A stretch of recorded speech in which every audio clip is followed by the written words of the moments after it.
합계 출산율 0.7명대. 이게 우리 대한민국이 맞이한 현실인데요. 이번 생은 망했다. 탈조선이라는 수년 전 유행어를 자주 떠올렸다. 프라이팬으로 뒤통수를 얻어맞은 기분이 쪼그라들고 있는 대한민국이에요. 재앙이죠. 돈 버는 사람들은 확 줄었는데 돈 쓰는 고령 인구만 늘고 있으니까요.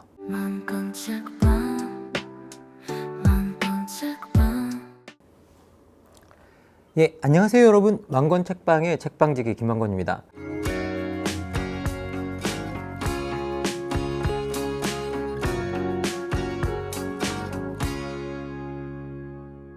지난 6번째 책은 앨런 말라흐의 축소되는 세계였습니다. 말라흐는 우리가 앞으로 살아갈 세계에서 인구는 이제 줄어들 수밖에 없고, 따라서 경제도 축소될 수밖에 없고, 그에 따라서 대다수 중소도시들, 특히 제조업 기반의 중소도시들이 어려움을 겪을 수밖에 없다고 말합니다. 그래서 이제 세계가 축소될 수밖에 없다는 현실을 받아들이고 미래를 준비해야 한다고 말하죠. 더불어 말라흐는요, 그 축소되는 세계의 중심에 바로 이 대한민국도 있다고 이야기를 하고 있습니다. 그렇다면 우리의 현실은 좀 더 정확하게 어떤지 알아봐야 하지 않을까 싶습니다. 그래서 오늘 만권 책방은 인구 문제와 관련해서 좀 더 우리의 현실을 고민해보는 책을 골라봤습니다. 여러분 많이 들어보셨을 겁니다. 합계 출산율 0.7명대. 이게 우리 대한민국이 맞이한 현실인데요. 전 세계에 지금 현재 이런 나라가 솔직히 말씀드리면 없습니다. 2023년 4분기에는요, 놀랍게도 0.6명대까지 내려간 적도 있다고 하죠. 이런 이유로 만권책방이 준비한 7번째 책은 한국일보 창간기획팀이 쓴 절반 세대가 온다입니다.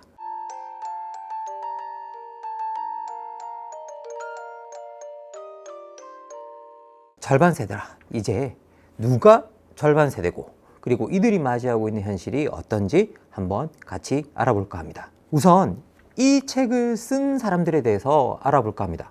제가 방금 말씀드렸듯이 이 책을 쓴 분들은요, 한국일보 창간기획팀입니다. 그러니까 한국일보 기자들인 거죠.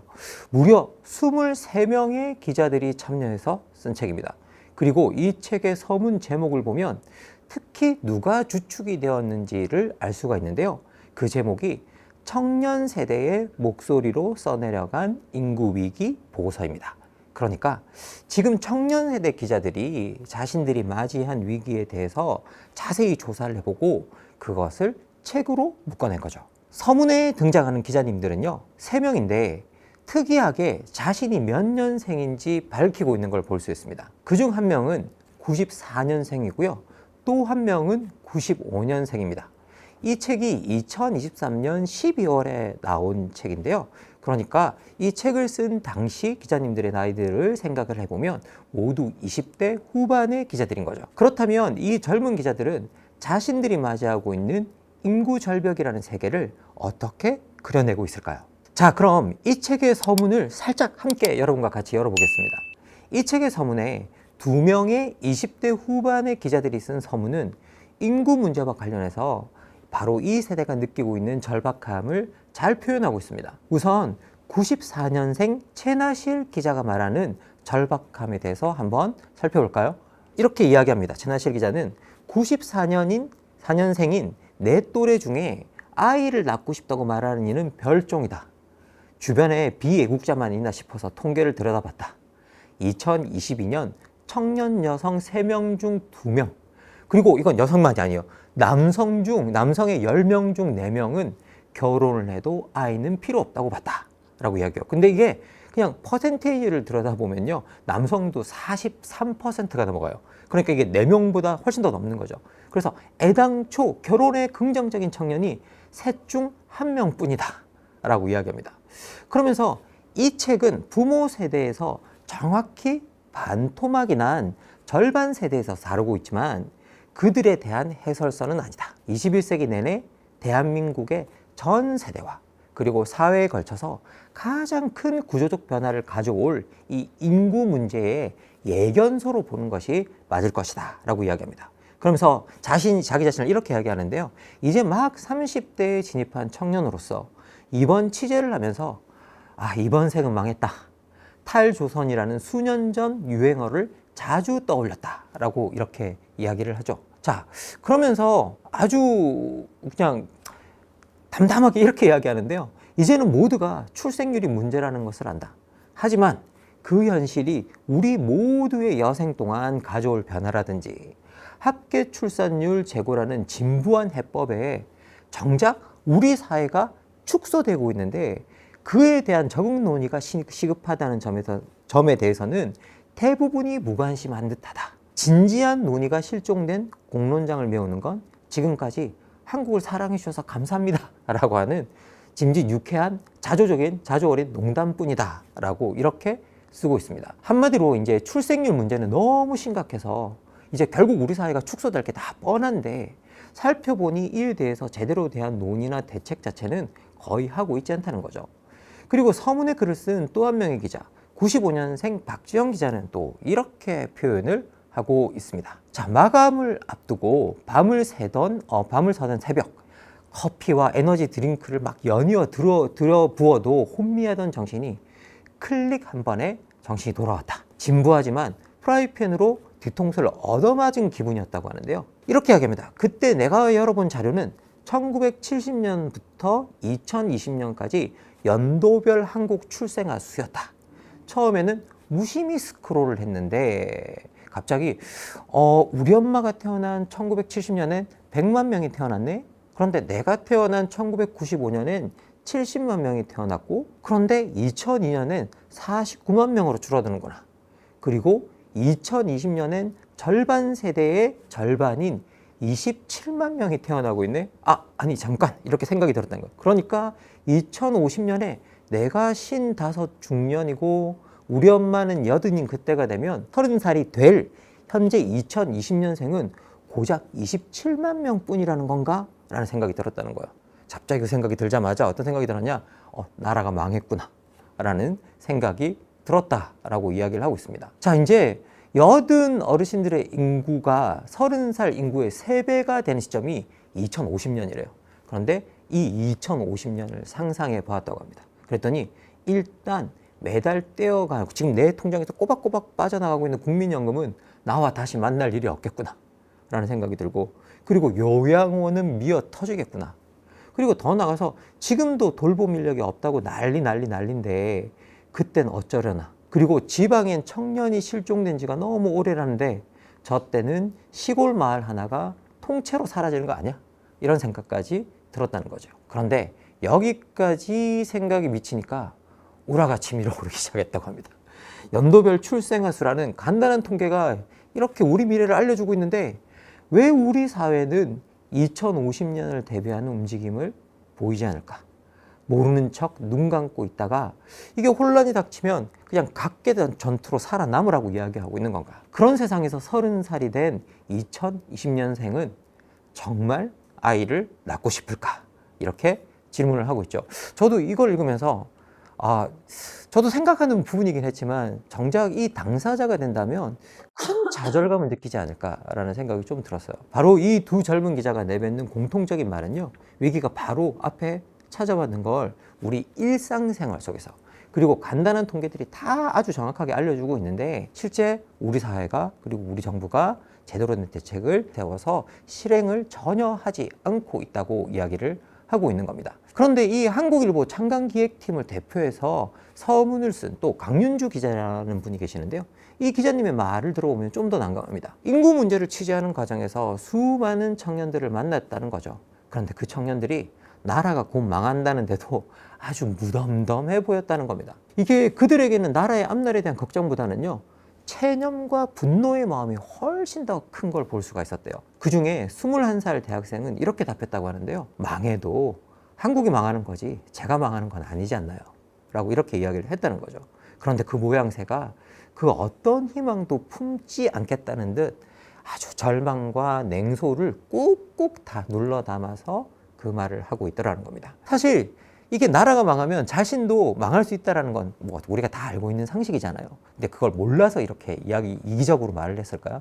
그런데 나라가 망하는데도 아무것도 하고 있지 않는 것처럼 보이니까 거기에 대해서 이 청년도 화가 나서 이렇게 말했을 게 분명합니다. 자, 누군가는 그럼 이런 상황을 보고 이렇게 말할 수도 있을 것 같습니다. 나라가 망한다는데도 아이를 낳지 않겠다니 너네 너무 이기적인 거 아니야? 라고 이야기할 수 있는 거죠. 그런데 알고 보면 제대로 된 출생 대책을 못 세워서 이 지경을 만든 장본인은 누굴까요? 바로 우리 기성세대죠. 그런데 이 문제를 제대로 된 대책도 없이 아이만 낳으라고 말하는 건 너무 무책임한 거 아닌가. 이거 말하면서도 무책임하게 느껴져요. 그래서 이 한국일보 창간팀은 시선을 뒤집어 보기로 했다고 합니다. 자, 지금까지는 우리 기성세대의 시점에서 이 이야기를 해왔다면 이제 100만 명에 달했던 부모 세대보다 이제 정확히 반토막이 나버린 이 인구 집단, 이 청년 세대의 눈높이에서 해결책을 스스로 모색해보자 라고 말이죠. 그래서 이 책은 청년 세대가 미래의 목소리로 써내려간 인구위기 보고서다라고 할 수 있다고 이야기하죠. 이제 본격적으로 여러분과 함께 책의 내용을 좀 살펴보기로 하겠습니다. 절반 세대가 온다는요, 역시 소멸에 대한 이야기부터 시작합니다. 우리 대한민국이 쪼그라들고 있다는 거죠. 그리고 첫 번째 사실은 그 제목이요, 쪼그라들고 있는 대한민국이에요. 그리고 그 쪼그라드는 상황에 대해서 젊은이들이 느끼는 불안감을 고등학교 졸업 후에 공공기관에 취업한 19살 청년의 목소리를 빌려서 이렇게 이야기하고 있습니다. 인구 감소요? 어른들은 경쟁이 주로 축복이라고 할지 몰라도 젊은 세대 입장에선 재앙이죠. 돈 버는 사람들은 확 줄었는데 돈 쓰는 고령 인구만 늘고 있으니까요. 윗세대 부양하다가 인생 끝나는 건 아닌지 이렇게 이야기했다는 거예요. 그리고 들어가서 회사에 들어갔더니 선배들이 다 이런 이야기들을 하고 있어서 이런 이야기가 머릿속에 그냥 딱 박혀버렸다라고 이야기를 하고 있습니다. 실제로 우리나라에서 통계가 제대로 잡히기 시작한 이유를 보면요, 1970년생이 100만 명이 넘습니다. 그리고 1971년생이요 102만 명이 태어나던 그런 나라였습니다. 그런데 우리가 월드컵의 열기에 들떠있던 2002년에 이르면요, 출생아 수가 49만 명대로 줄어버립니다. 이해에 태어난 출생아 수는요, 정확하게 49만 6,911명. 그리고 이 아이들이 고3이 되었을 때 수학능력 시험을 치른 응시자는 49만 3,434명. 수능 사상 최초로 50만 명 아래를 기록한, 응시자 수가 50만 명 아래를 기록한 세대였다고 이야기를 하고 있습니다. 한국일보 창간기획팀은요, 바로 이 49만 명이 된 세대를 두고, 그러니까 70년생의 딱 절반인 이 세대를 두고 절반 세대라고 이름을 붙이고 있습니다. 그리고 이 세대가 대학을 갈 무렵에 대해서 이렇게 이야기합니다. 대학가에선 학생 부족 현상이 시작이 되고, 남학생들은 이게 휴학을 하고 가야 할 군대를 휴학을 하고 가야 되죠. 그런데 휴학을 하고 군대를 가야 되는데 정작 군대에서는 무슨 일이 일어나고 있었냐? 지역에서 부대 통폐합 작업이 일어나고 있었다는 거죠. 그러면서 또 지역은 어떻게 변하고 있느냐? 대학과 군부대를 중심으로 활성화되어 있던 지역 경제가 다 침체되어 가고 있던 그런 상황이었다라고 이야기를 하고 있죠. 자, 그럼 우리는 이렇게 물을 수 있습니다. 왜 2002년생들이 49만 명이 그렇게 태어나는, 갑자기 인구가 급감해서 그렇게 태어나는 세대가 되었을까라고 이야기하고 있는데요. 바로 여기에 대한 대답은 뭐라고 하고 있느냐? 2000년대 초에 이렇게 인구가 급감한 건 바로 1997년에 있었던 바로 IMF 구제금융의 영향이었다라고 이야기를 하고 있죠. 사실 이 세대에 일어났던 문제가 2002년에 들어오면서 많은 사람들이 아이를 낳지 않기로 이제 결정을 한 여파였다라고 이야기하고 있습니다. 이 절반 세대가 아이를 낳지 않겠다고 하는 상황에 이르렀다고 하죠. 우리 2023년에 와서. 자, 절반 세대가 온다는요, 지금 이 상황을 두고 절반 세대만을 탓할 것이냐, 아니면 그 근본 원인을 따져서 축소된, 그러니까 다운사이징된 대한민국 인구 규모에 맞춰서 사회 시스템을 재구조화할 것이냐를 묻고 있습니다. 사실 우리는 대답을 너무 정확하게 알고 있죠. 당연히 우리는 두 번째 방향을 택해야 됩니다. 그런데 그 정답을 실천하는 데는 소홀한 채 아이를 낳지 않는 젊은 세대만을 탓하거나 기껏해야 내놓는 대책이라는 게 출생률만을 높이는 대책이라는 거죠. 그리고 이제 우리가 시행하고 있는 출산율에 집중하는 대책이 왜 문제인지에 대해서 절반 세대 가운데는 여러 사례를 통해서 보여주고 있습니다. 그런데 이 중에서도요, 제가 주목해 본 건 전남 한 지역의 사례인데요. 책에는 이 지역이 어디인지를 정확하게 밝히고 있습니다. 근데 괜히 방송에서 지역 이름을 지목하면 괜히 오해를 불러일으킬 수도 있을 것 같아서요. 그냥 땡땡군이라고 표현하겠으니 그냥 이해해 주시기 바랍니다. 그다음에 땡땡군에서요. 출산 장려 정책을 만들었는데 이게 저출생 해결에 처음에 모범 사례로 꼽혔다고 합니다. 이 땡땡군은요. 2008년에 전국에서 최초로 출산 장려팀을 만들었대요. 대단하죠. 뭐 어떻게 보면 미래를 내다보는 눈이 여기에 있었던 거죠. 그리고 2012년부터 당시로 봐서는 정말 최대 수준의 출산 장려금을 내걸었다고 해요. 첫째 아이를 낳으면 300만 원, 둘째 아이를 낳으면 350만 원, 그리고 셋째 아이를 낳으면 확 뛰어버립니다. 600만 원, 그리고 넷째 이상이 720만 원.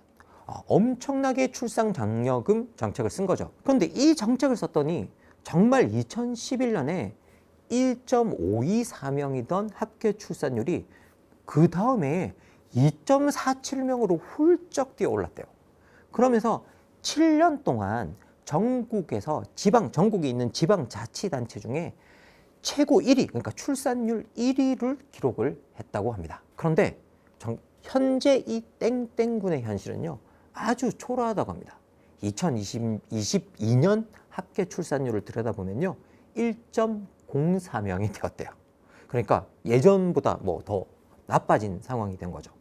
그리고 이제는 일명대가 무너질까 노심초사하는 처지가 되었다고 이야기합니다. 그 이유는요, 혜택을 받은 사람들이 출산 장려금만 받고 정착을 하지 않은 채 떠나버려서라고 이야기하고 있습니다. 실제로 2012년부터 3년간 출산 장려금을 받았던 가구 중에요, 26%가 이 지역을 떠나버렸다고 해요. 그 이유는 이 지역의 정주 여건 때문이었다고 해요. 그러니까 정작 아이를 낳았는데, 그리고 출산 장려금은 받았는데 그 아이를 제대로 키울 환경이 갖추어지지 않은 상태였다는 거죠.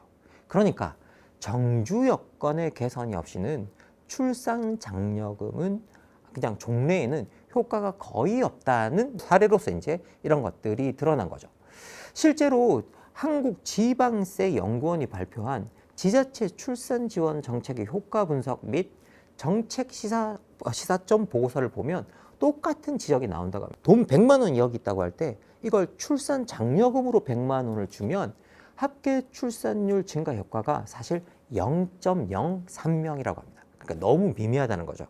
그런데 이 돈을 아동 1인당 인프라 개선에 그냥 100만 원으로 투입을 하면 합계 출산율이 0.098명으로 증가하는 거로 나온대요. 그럼 뭐냐? 0.03명과 비교해 보면 거의 3배 이상, 그죠?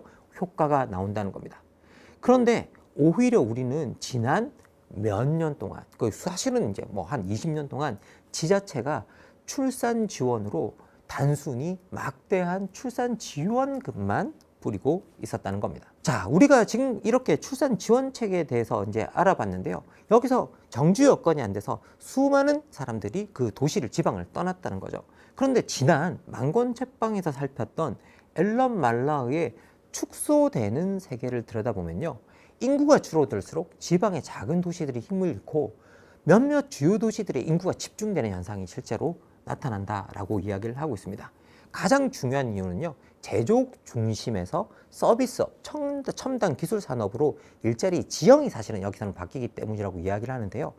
정주 여건과 더불어서 절반 세대가 온다 해서도 똑같은 이야기를 하고 있습니다. 말라가 이야기한 것처럼 이런 일이 우리나라에서도 정확하게 일어나고 있는데요. 우리 젊은이들이 대도시로 자꾸 떠나는 이유의 가장 근본적인 이유는 뭐냐? 바로 일자리가 없기 때문이다라고 이야기를 하고 있습니다. 자, 이런 상황을 두고 우리는 흔히 대다수의 젊은이들이 다 대도시나 수도권 주변에 살기를 원해서 이런 일이 더 일어나는 거야, 이제 이렇게 이야기를 합니다. 하지만 절반 세대가 온다는요, 우리의 이런 생각이 편견이라는 걸 좀 명확하게 보여줍니다. 실제 저출생 고령화에 따른 인구 변화 인식 조사 보고서를 이렇게 들여다보면요, 절반 세대의 47.2%가 지방에 거주하길 원하거나 거주지가 어디든 상관없다는 태도를 보여주고 있다고 해요. 특히 지방 출신일수록 수도권 출신보다 지방 거주에 대한 거부감이 훨씬 낮다라고 이제 이야기를 하고 있는데요. 실제 많은 청년들이 수도권 집값이 너무 비싸다고, 그리고 사람도 너무 많다고, 그리고 더해서 경쟁이 너무 심해서 스트레스가 쌓인다면서 서울을 떠나서 지방으로 가고 싶다고 이야기하고 있습니다. 하지만 이런 청년들이 지방을 향하는 발걸음을 막는 가장 중요한 원인은 아까도 말씀드렸듯이 역시 일자리 때문이에요. 원하는 일자리가 수도권에 몰려 있어서 선택의 여지가 사실상 없다는 거죠. 청년 문제를 연구하는 이제 양승은 교수님 같은 경우에는요, 인터뷰를 이렇게 했다고 합니다. 예를 들어서 마케팅 일을 하고 싶어도 지방에는 관련 업체도 없고, 있다고 해도 경쟁력이 떨어진다는 겁니다. 실제 양승은 교수님이 학생들을 가르치고 있는 지역이 울산이거든요. 제가 알기로는. 그러면 울산조차도 이런 일자리들이 별로 없다라는 거죠. 그러니까 정말 좀 일을 다양하게 하고 싶고, 뭐 우리가 새로 나오는 그런 직종에 종사하고 싶다고 한다면 서울로 갈 수밖에 없는 상황이라는 거죠. 그러니까 일자리만 구할 수 있다면 정말 지방으로도 가고 싶은데 그 일자리가 지방에는 존재하지 않고 있다라고 말하고 있습니다. 그리고 이 절반 세대에게는요, 단순히 일자리만이 문제가 아닙니다. 연애, 결혼, 출산, 이 모든 것이 문제가 되어버렸다라고 이야기를 하고 있습니다. 이 절반 세대에게는요, 결혼과 출산 같은 건 일종의 특권이 되어버렸다라고 이제 이야기를 하고 있는데요. 실제로 결혼식 비용이 너무나 비싸져서 이제 보통 가정이라면 이 결혼식 비용을 대는 것부터 이제 문제가 생긴다라고 이야기를 하고 있습니다. 그래서 이 비싼 결혼식 비용부터 시작해서 가정을 꾸리려면 너무 많은 비용이 들어가고 있다는 거죠. 그러면 누군가는 이렇게 말할 수도 있다는 겁니다. 너네 부모들은 단칸방 신혼집에서 시작했다. 알뜰살뜰 아끼면서 차곡차곡 돈 모으면서 살림을 불리는 것도 재밌지 않겠느냐라고 이야기를 할 수 있다는 거죠. 하지만 지금의 절반 세대는 사정이 다릅니다. 부모 세대는요, 기본적으로 대체로 모두가 다 가난해서 대다수가 단칸방에서 그렇게 또 시작을 했습니다. 그리고 그 부모 세대는 열심히 일해서 그렇게 차곡차곡 돈을 모으면 집도 살 수가 있었죠. 하지만 지금은 사정이 완전히 달라졌습니다. 부모 찬스가 없다면 자신들이 벌어들이는 월급 중에서 저축만 해서 결혼하고 집을 사는 일은 사실상 불가능해졌다는 거죠. 그리고 가능하다고 해도 그게 너무나 오랜 시간이 걸리고, 그리고 어떻게 보면 그 오랜 시간 동안 돈을 모으면서 그렇게 저축하면 또 그 사이에 집값 같은 것도 올라 있다는 거죠. 그래서 절반 세대는 말합니다. 단칸방 로맨스 같은 건 그때는 맞았을지 모르지만 지금은 틀리다고 말이죠. 게다가 지금은 세상이 또 한편 너무나 달라진 부분이 있습니다. 과거와 달리 여성들이 사회 진출을 하기 시작한 거죠. 그리고 수많은 조사들을 보면 남성들도요, 자신의 배우자가 함께 돈 벌기를 원해요. 하지만 이렇게 세상이 빨리 변하는 와중에 느리게 변하는 게 하나 있습니다. 바로 집안일과 아이 키우는 일은 여자들의 일이라는 고정관념이라는 거죠. 그러면서 우리가 워킹맘이라는 이야기를 많이 하고 있는데요. 근데 워킹맘, 이게 말은 너무 좋은데 이게 너무 힘들고 자칫하면 경력 단절 여성이 되는 경우도 너무 많이 생긴다는 거죠. 그리고 더 나가서 이런 절반 세대의 사정을 부모 세대들도 이젠 더 잘 알고 있다는 거예요. 그러다 보니 수많은 절반 세대의 부모님들이 또 이렇게 이야기한다고 합니다. 결혼 꼭 그거 안 해도 된다 라고 이야기를 하고 있다는 거죠. 실제로 여러분이 절반 세대의 부모님 경우일 수도 있을 거고, 여러분이 절반 세대인 경우도 있을 겁니다.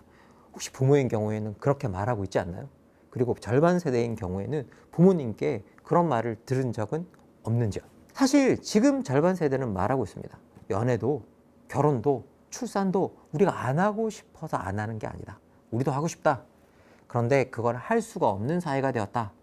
정말 그런 사회를 만든 게 누구냐?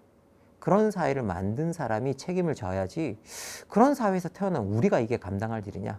아이를 낳아라 협박만 할 게 아니라 결혼이나 출산을 하더라도 나 자신도 그리고 아이도 포기하지 않게끔 하는데 국가가 돈을 좀 쓰면 안 되는 거 아니냐라고 이야기하는데, 실제 국가가 그 일을 제대로 하고 있다고 생각을 하지 않고 있는 거죠. 절반 세대가 만든 이 보고서는 이렇게 말합니다. 2038년에는 월급의 3분의 1이 원천 징수되는 월급 명세서를 받을 수 있을지도 모른다고 말이죠. 야, 여러분 월급 명세서를 받았는데 3분의 1이 원천 징수가 된다고 생각을 해보세요. 거기서 시작된 파장이 의료, 정치, 부동산 모든 것을 디스토피아로 만들어 버릴 수 있다고 경고합니다. 그리고 이제 대책을 세워야 된다고 이야기하죠. 그리고 그 대책을 몇 가지 제시하고 있는데요. 특히 정상가족 프레임에서 벗어난 가족이라는 형태를 우리가 다시 생각해야 된다. 그리고 여성들이 아이를 낳을 수 있는 배경으로서 직장을 좀 더 가족 친화적으로 바꾸고 여성 친화적으로 바꿔야 한다. 그리고 더해서 우리 사회 어디를 가나 곳곳에서 일하고 있는 이민자들의 목소리를 좀 더 들을 수 있는 사회로 바꿔야 된다. 이렇게 이야기를 하고 있습니다. 2023년 23만 명의 아이들이 태어나면서 2002년 49만 명 세대의 절반 세대가 탄생했습니다. 1970년생의 절반 세대가 만들어지는 기간은 30년이었는데요. 2002년에 절반 세대가 만들어지는 데는 20년밖에 걸리지 않았습니다. 이제 2023년생의 절반 세대가 오는 데는 몇 년이 걸릴까요? 이렇게 모든 것이 뻔히 보이는데도 왜 우리는 이 상황에 대해서 지금껏 제대로 된 대책을 세우지 못하고 있는 걸까요? 이제 대한민국은 노인만 있는 나라가 될지도 모릅니다. 노인만 있는 나라라서 노인을 위한 나라가 될지도 모른다고 생각할 수도 있겠지만 노인만 있는 나라는 노인이 불행한 나라가 될 수밖에 없습니다. 그 이유는 뭐냐면요. 노인을 부양할 새로운 세대가 없다는 뜻이기 때문입니다. 이런 미래를 바꾸고 싶어하는 청년 세대의 목소리가 궁금하시다면 이 절반 세대가 온다를 오늘 여러분께 추천해드립니다. 오늘 이야기가 도움이 되셨다면 좋아요, 구독, 알림, 댓글 부탁드립니다. 망건 책방은 더 좋은 책으로 여러분을 찾아오겠습니다.